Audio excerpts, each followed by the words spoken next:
Welcome to BizTV's Beyond the Brand. I'm Kelli Phillips. Warren Norrid is here today. Warren is an attorney in the Dallas-Fort Worth area with a broad specialization in matters ranging from bankruptcy to intellectual property. Stay tuned. We'll be right back with more Beyond the Brand.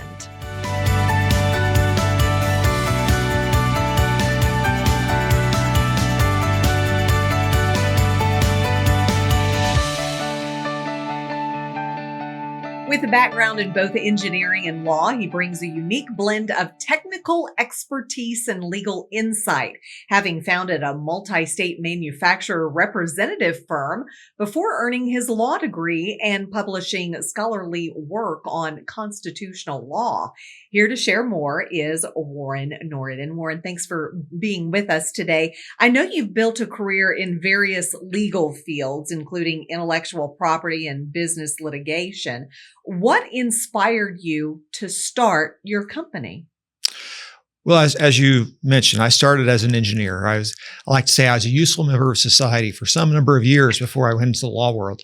And it helped start a charter school because my then 4-year-old was going to need someplace to go to school. And so in starting the Arlington Classics Academy, I was involved with a number of attorneys, and I realized, look, this stuff isn't really that difficult. So I went to law school at night, and that's how I got into the law world. So, how has your background influenced how you approach law today?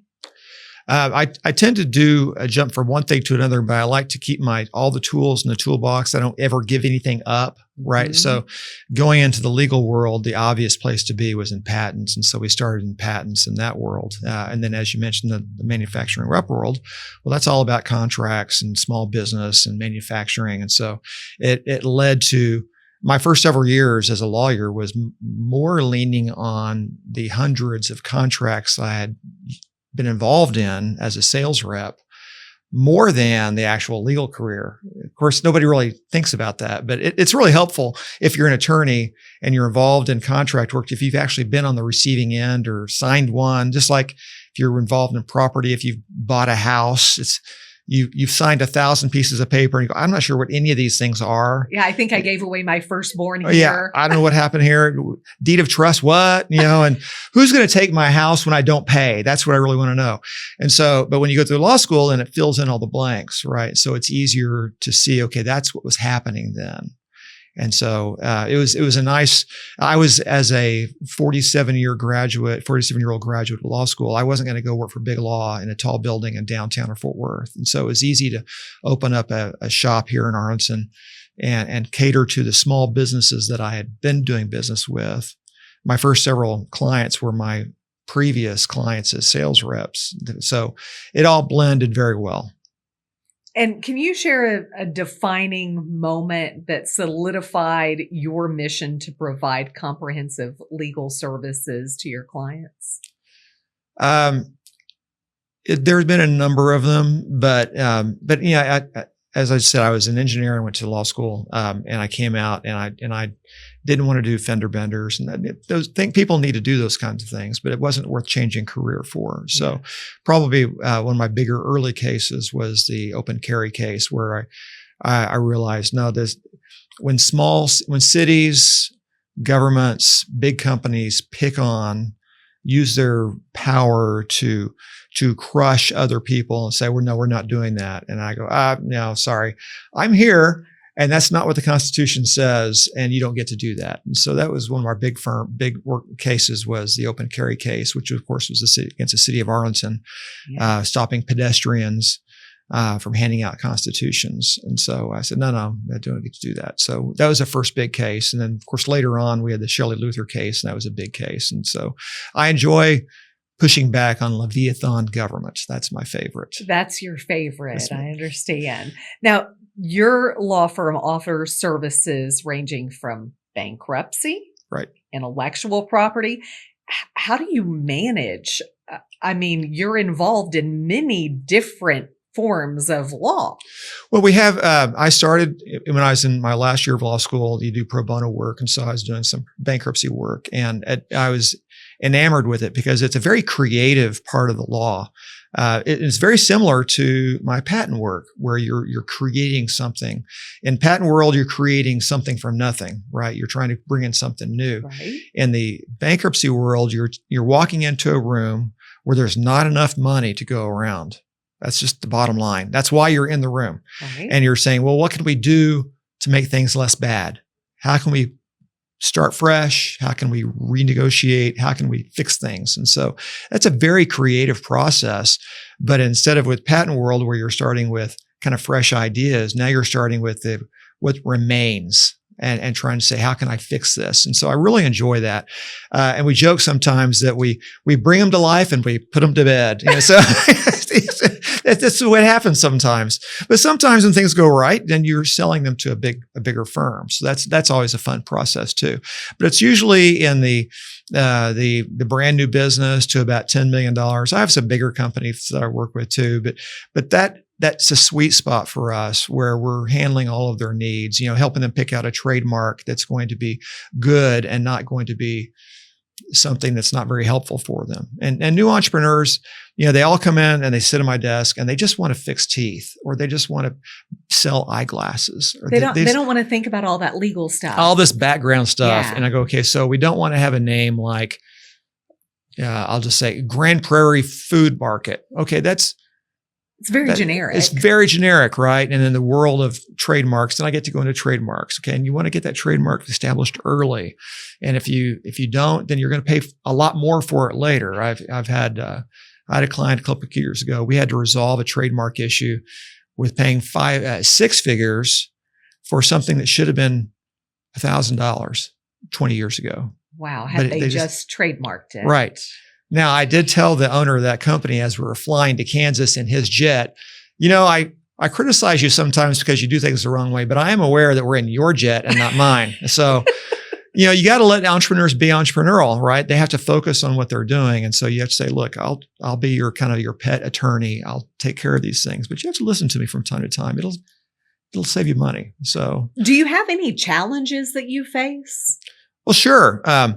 It's just we just said, entrepreneurs want to come in and they're used to being the captain of their ship. Uh-huh. And so when somebody comes up and says, let's take care of this. And another one of my clients had been operating as an assumed name for 20 something years. Well, okay. It's kind of like driving around in a nice car without a spare tire or insurance and maybe iffy brakes. It may be that nothing goes bad, but you're asking for it, right? And so you got to help people slow down and just, as we said earlier, we recalibrate folks and say, let's do this just slightly different. Protect yourself a little bit. It's easy. It's not very expensive. My favorite thing is if you've got a trademark, if you're operating a business and you don't have a trademark, well, you are asking for trouble in the future. You want to protect what you've built. Right. It's one thing to get a patent. That's a 2 to 3 year process. That's expensive and iffy and all these other things. But if you're operating a business and there's no excuse not to have a registered trademark. They're cheap, right? They're in the big scheme of things. And so the coming challenge is that everybody wants to talk to AI. And AI wants to tell them what to do. So at least once a week. AI is free. AI is free, right? We don't need those attorneys now. It's like, look, you can pay me now or you can pay me later. If you've got $1 million idea or $10 million business, treat it like one. You can start with AI. Absolutely. That doesn't bother me a bit. And it doesn't bother me a bit when it says, well, AI says I should do this. Great. Let's think about why that's good or why that's a bad idea. You didn't tell AI everything you need to know. It doesn't know. Now, someday maybe it will replace me, but not anytime soon. And so that's the coming challenge. And I just joined an international AI group, and we're looking at the legal issues. It's going to be a lot of contracts that are put together by people. And again, you can put together a contract with your best friend and start a business, but 20 years from now, you may not be best friends anymore. You may not be best friends. And so I'm going into business right now with some friends of mine. And I said, look, the most important part of this is the termination clause. It's the most important part. When we decide that one of us is moving to Maine and wants to be a hunter or whatever, and they don't want to be part of this anymore, let's assume it's going to be under good terms. And how is that going to look? If you don't do that now, if you wait until the business is 10 years old and one of you's been doing a lot of work, another one's distracted by a friend of the family that's keeping you from working, things are going to be different. So you have to think about these things now. And yes, it is hard. There's an old quote by Einstein that I love so much, and it's paraphrasing. You should not make things more complex than they are, but nor should you pretend that a complex thing is simple. So I love that. It's very Einsteinian, right? And yes, so, it is. Wise words, right? There are things that are complex. So we've got to take a quick break, but will you stick around and let us talk more? Sure, this is fun. All right, we'll be right back in just a minute. And we're back with Warren Norrid to talk a little bit more about law. And we were talking off camera about AI and some of the issues that some judges may see in lawyers using only AI. That's a real no-no, but there is some benefits to using AI. Well, yeah. And it's, as we're saying, once a week, somebody comes in, they say, well, I asked AI this and I've got this answer, which is a perfectly good starting off spot. And attorneys do that too. But attorneys that lean on AI and clients that lean on AI, because I see this all the time too. We're putting together a contract. Okay, that's great. Are there reasons why you should or should not handle something a certain way? There is still a human impact, and someday I'll be replaced, but not anytime soon. It's going to create business for me. But we've had attorneys that have they've cited cases that AI put together that are out of just whole cloth, that don't exist. And so if an attorney does that, that was more of a last year thing. Everybody got bid on that once, or a couple of people got bid on it, and then they said, okay, nobody's doing that. That shouldn't happen anymore. But it's still going to happen. It's still going to happen on the reverse side. Yeah. Those people that come into your office Absolutely. and say, AI told me this, but as a person, you're not inputting everything that a lawyer has thought about. Right. Well, and then there's the human aspect of if it was that easy, then the humans playing poker would lose against the computer. But there's an element of who are you doing business with? If you walk in and say, look, if I require a 2-year payout on something, then the other side's going to freak out. So we don't want them to freak out. The AI doesn't take that into account. So the AI is not taking into account that the relationships between people that you're going to deal with. But it's perfectly good and I don't have any problem with somebody coming in and say, I asked AI to draft a will. Can you check this over? Okay, I'm going to rewrite it. But what I do get from that is where you want to put stuff. So the AI is going to ask a lot of generic questions that we are all going to ask, and that's going to be helpful. So I encourage people to look up the AI, come into my office, and they are already going to know some of the vernacular and the vocabulary we're going to use. That's going to be helpul. So But you're going to put the heart in it. Right. I have to do the part, and we're going to see downward pressure. I haven't changed for example, on Trademark. You can do your own trademark. And there are a number of online organizations that do that, and they're going to be probably $500 cheaper than me. But I'm going to tell you that's a bad trademark. And you need to look at something different, or maybe this is a trademark you've been using. We want to slowly over time change it to something a little more protectable so that we can, in 6 years, file a better trademark that's going to serve your needs better. That's where the human lawyer comes in. The AI will say, okay, use this and put it in this class, but it won't tell you how strong the mark's going to be in comparison to other things that are just down the street. Maybe someday, but you'll take that bet any day, won't you? Right now, okay. One of my fun things that I get to do, if we talk about bullies and Leviathan government, we have a small number of smaller organizations. I did one for a crab restaurant in Fort Worth not too long ago. Another crab organization tried to cancel their trademark because they had a lot of money. And I just enjoyed very much pushing back on them. So you get cancellations in trademarks. It'll stop other people. That's why you should have your trademark, is to both as a shield to keep other people from using your mark, but as a sword to go after people that are trying to steal your business, because that happens too. And so the cancellations they can be anywhere in the world. This is a slow moving federal lawsuit by mail with a government agency, and it's very arcane. And I enjoyed those very much because not very many people do those.